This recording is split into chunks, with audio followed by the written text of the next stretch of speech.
Okay. So today we're diving into something, you sent me some stuff about this, and I thought it was super interesting. Um, Viral challenges online. Yeah. And specifically, we're going to be kind of looking at it through this podcast that you shared with me called When Fun Turns Fatal. Right. And, you know, our mission here is to like really try to understand like what makes some of these challenges just explode online. Yeah. What makes people want to do the risky ones?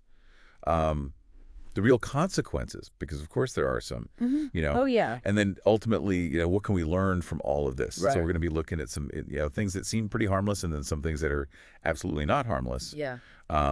But always with the focus on the material that you provided. Absolutely. Okay, so It's a wild world out there. I mean, one of the things that I noticed right away in listening to When Fun Turns Fatal is just like the huge variety of challenges out there. I mean, you have, things like the ice bucket challenge, which was really, for ALS research. that's right. I mean, a really powerful example of, a viral trend that had a really good cause at its heart. Yeah. But then you see this like progression to stuff that is clearly more and more ill-advised, like the cinnamon challenge, the Kiki challenge, which had people like dancing in the street next to moving cars, and then the fire challenge. Oh my gosh. Where people were literally setting themselves on fire. It's like, what is the common thread here, That's true. So let's kind of unpack what makes a challenge go viral to begin with. Yeah. What did When Fun Turns Fatal say were like the crucial elements for something to really blow up online?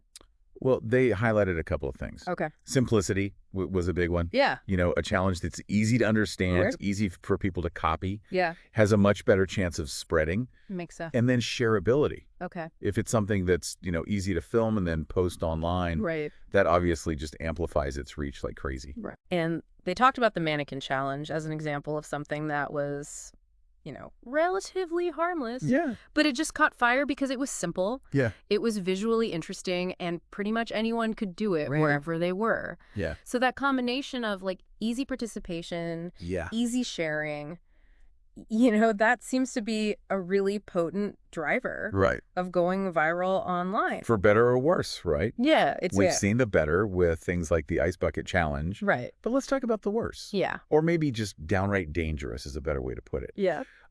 When Fun Turns Fatal talked about, what they called the untold horror stories. Right.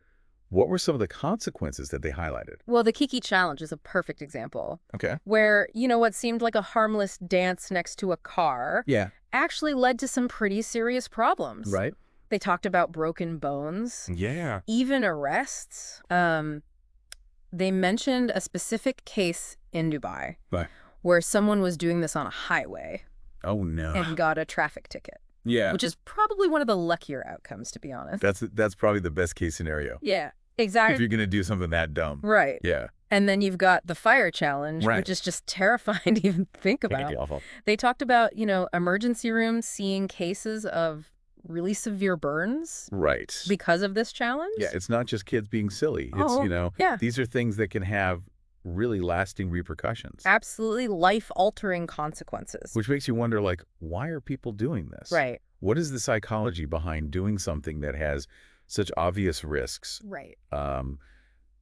When Fun Turns Fatal talked about the role of dopamine and how it affects the brain. Yeah. So can you kind of break that down a little bit for us? Sure. So they pointed out that social media interactions, so, getting likes, comments, shares, that can actually trigger the release of dopamine in the brain. And dopamine is associated with pleasure and reward.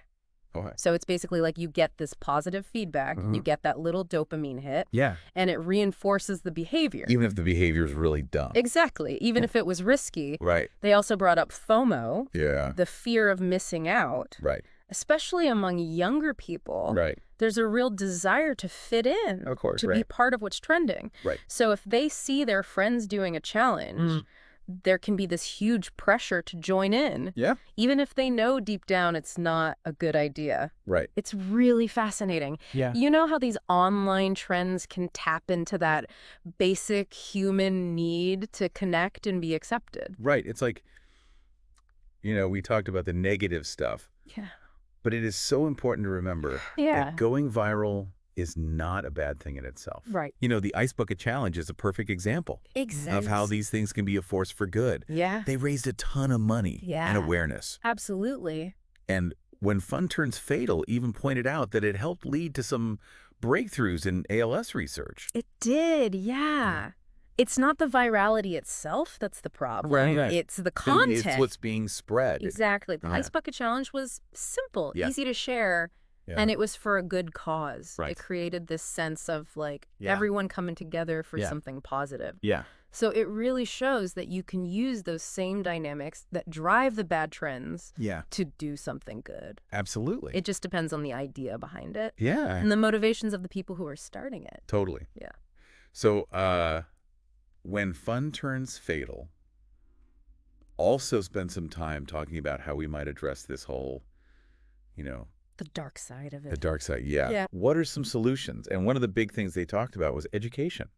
Yeah, absolutely. They emphasize the importance of, like, digital literacy education starting in schools. Okay. You know, giving young people the critical thinking skills they need to really assess online content. Okay. Understand the potential risks and the real world consequences of their actions online. Yeah, because, you know, when you're a kid, you don't always think about the consequences. Exactly. You're just thinking about, you know, will this get me likes? Right. Well, my friends think this is cool. Exactly. Yeah. And they also talked about the role of parents, right? Oh, absolutely. Like, parents need to be aware of what their kids are doing online. Stay informed and engaged. Yeah. Keep those lines of communication open. Yeah. So that's all about, like, preventing the bad stuff. Right. But the podcast also mentioned promoting positive challenges. They did. They brought up the hashtag trash tag challenge. Yeah. Can you remind us what that was? Sure. So the hashtag trash tag challenge was all about encouraging people to clean up public spaces. Okay. And then they would document it.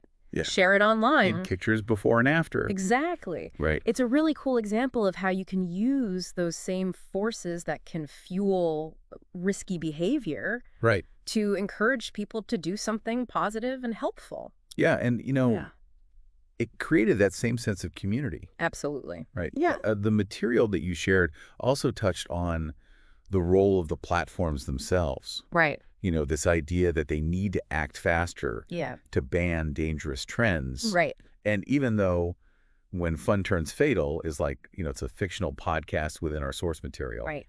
It still brings up a really important point. It does. I mean, these platforms are where these challenges often start and definitely where they spread. Yeah. So there's a real conversation to be had about how much responsibility they have. Absolutely. To, like, moderate content and how quickly they can respond to trends that are clearly dangerous. It's a tough balance between, you know, freedom of expression and protecting users. Yeah. But it's a really important issue. It's definitely something to think about. Yeah. So as we wrap up this deep dive into the world of viral challenges, what would you say is the most important takeaway? Well, I think the main message, and this echoes what they said in When Fun Turns Fatal, is you really need to think before you participate in any online challenge. Right. I mean, it's easy to get caught up in the excitement and the possibility of going viral. Right. But at the end of the day, your safety and well-being are more important. Way more important. And 15 minutes of fame. Yeah. So it's about being thoughtful. Right. Not just jumping on the bandwagon. Right. Yeah. That is a really powerful message. Yeah. So on that note, here's something for you all to consider. We've talked about how powerful these trends are and why people get involved. Right. So the question is, how can we as individuals and as a society use these same mechanisms to promote things that are actually good for us? That's a great question. You know, instead of just reacting to the risky ones. Yeah. That's something to think about. Yeah, it is. All right. Thanks for joining me on this deep dive. Anytime. See you next time.